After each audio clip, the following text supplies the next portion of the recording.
Bonjour à toi, cher spectateur. Un silence de Joachim Lafosse. C'est un film dont j'entends parler depuis un petit moment. Déjà par le biais de son affiche, mais surtout de son casting, et au-delà de ça, du sujet en fait qui est évoqué au sein de ce film, puisque c'est un fait d'actualité qui est arrivé en Belgique, qui a pas mal défrayé la chronique, qui a marqué un petit peu les mentalités, et ça fait un petit moment en fait que Joachim Lafosse a envie de porter ce film à l'écran. Donc du coup, rien que ça suffisait à titiller ma curiosité, à me donner envie de voir ce métrage. Le résumé pour faire simple, Astrid est en couple avec François depuis de très nombreuses années, grand avocat renommé dans le monde du pénal. Pourtant, elle semble garder quelque chose secret, quelque chose qui la ronge depuis maintenant 25 ans et qui va éclater au grand jour. J'aime l'idée. Indéniablement, je trouve que Joachim Lafosse, il a ce regard sur l'humain et sur les relations familiales que je trouve assez fascinant. C'est peut-être un de ses films les plus difficiles d'accès parce qu'il est très brutal.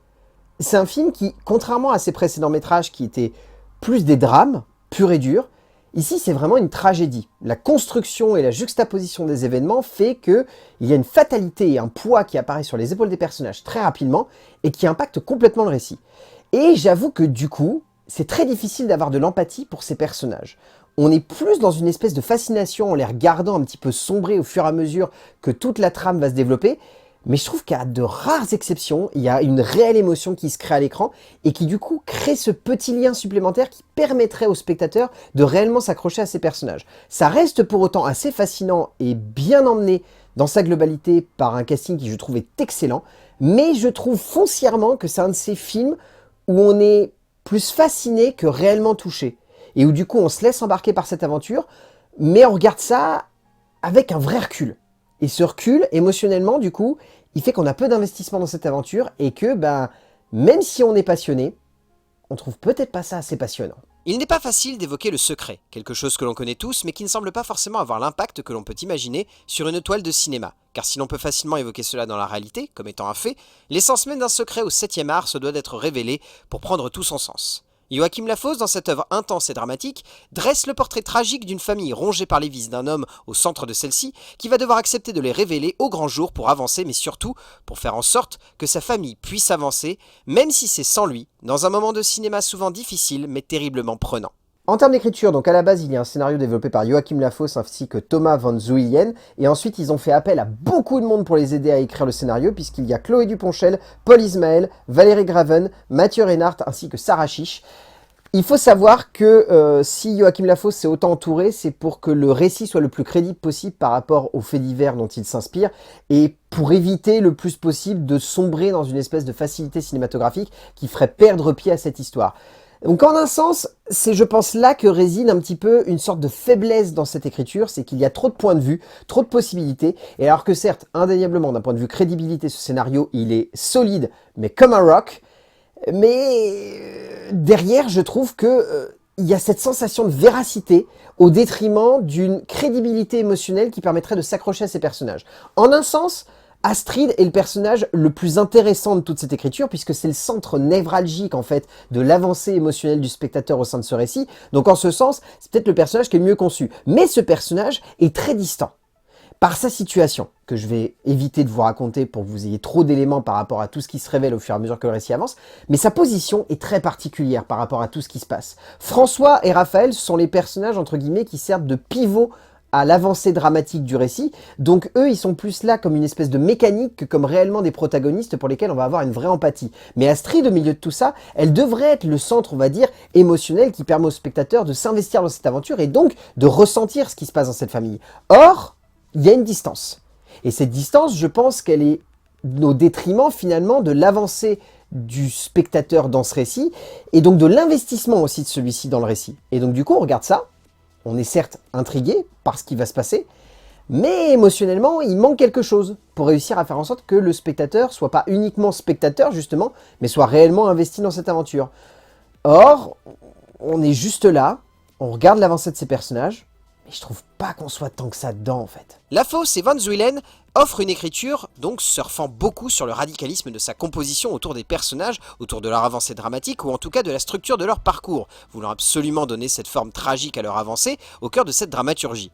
L'intensité de cette écriture donne une crédibilité à l'ensemble du récit, comme évoqué avant, mais donne aussi la sensation que le tout est parfois un peu trop mou pour ce qu'il est, soit avant tout un fait d'actualité hyper crédible, mais où l'émotion ne prend finalement pas la place imaginée, devenant simplement un serviteur pour permettre à la dramaturgie de progresser et non de s'imprimer dans l'esprit du spectateur. En termes de mise en scène, moi ce qui m'impressionne, c'est la maestria avec laquelle Joachim Lafosse arrive à construire un film qui soit esthétiquement très crédible et en même temps qui laisse la part belle au cinéma pur et dur. Les films de Joachim Lafosse, ce qui est assez hallucinant, c'est que la plupart du temps, il laisse beaucoup de place aux acteurs, donc du coup à une crédibilité de jeu et à une intensité qui va monter crescendo, et lui en même temps il est là.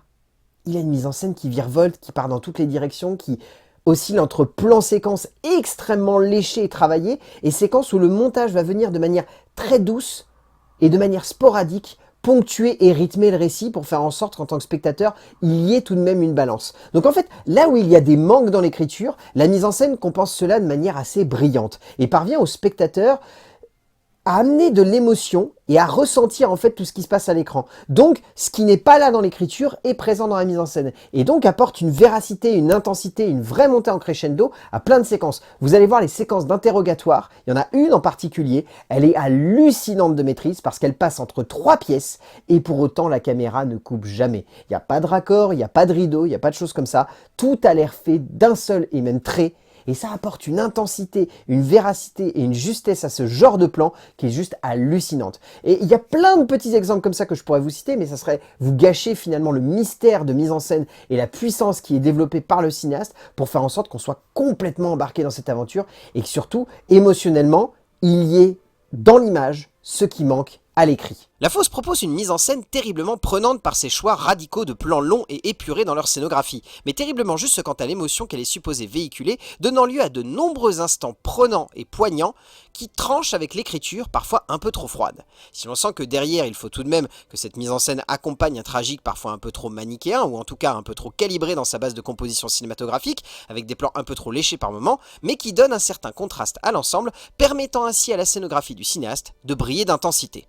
En termes de casting, celui-ci est vraiment bon, c'est impressionnant. Alors, ce qui est assez hallucinant, c'est qu'il a su tirer parti en fait du caractère de ses acteurs pour donner de la candeur finalement au personnage. Daniel Auteuil, par exemple, on sait très bien que c'est un acteur qui est difficile à diriger, pour autant, il arrive à l'emmener dans la meilleure direction possible. Jeanne Chéral, qui est un personnage qu'on voit finalement peu, même si c'est un des grands personnages secondaires du récit, elle apporte un petit truc supplémentaire à son personnage qui fait qu'elle arrive complètement à nous embarquer dans son point de vue. Louise Chevillotte, Nicolas Bouis, Karim Barras, Larissa Faber, Baptiste Sornin, Raphaël Gadou dans le rôle de Raphaël que j'ai trouvé juste hallucinant, enfin Mathieu Galou dans le rôle de Raphaël que j'ai trouvé hallucinant, je trouve qu'il est d'une crédibilité et d'une intensité absolument folle. Il y a également petit caméo de Damien Bonnard, je vous invite à regarder ou à l'entendre si jamais vous arrivez à le reconnaître. Enfin bref, tout le casting est vraiment bon, mais il y en a forcément une qu'on retient en particulier, parce que c'est elle qui nous permet de rentrer dans le récit, c'est elle qu'on voit en premier à l'écran, elle est impressionnante, de candeur, de charisme, de retenue aussi,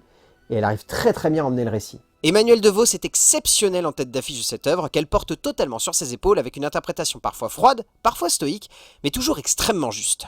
Au bout du compte, un silence. Disons que dans la filmo de Joachim Lafosse, c'est pas le film qui m'intéresse le plus. Pour autant, je trouve tout de même qu'il y a une vraie maîtrise, une vraie intensité, un vrai travail de réalisateur qui est présent ici, un travail d'écriture qui est plus brouillon, qui veut tellement s'accrocher à la crédibilité en fait du fait qu'il cherche à adapter, qu'il oublie peut-être de créer du cinéma, donc de l'émotion, donc un certain vecteur, et pourtant c'est dommage, on sent que c'est dans la base même de sa volonté de réalisateur d'amener de l'émotion, c'est dommage que ça manque, pour autant c'est superbement joué. Donc un silence de Joachim Lafosse, si vous avez l'occasion de le voir en salle, essayez, peut-être que ça va vous plaire, en tout cas moi je vous le conseille, c'est un film qui est très fort tout de même, malgré ses maladresses. A plus.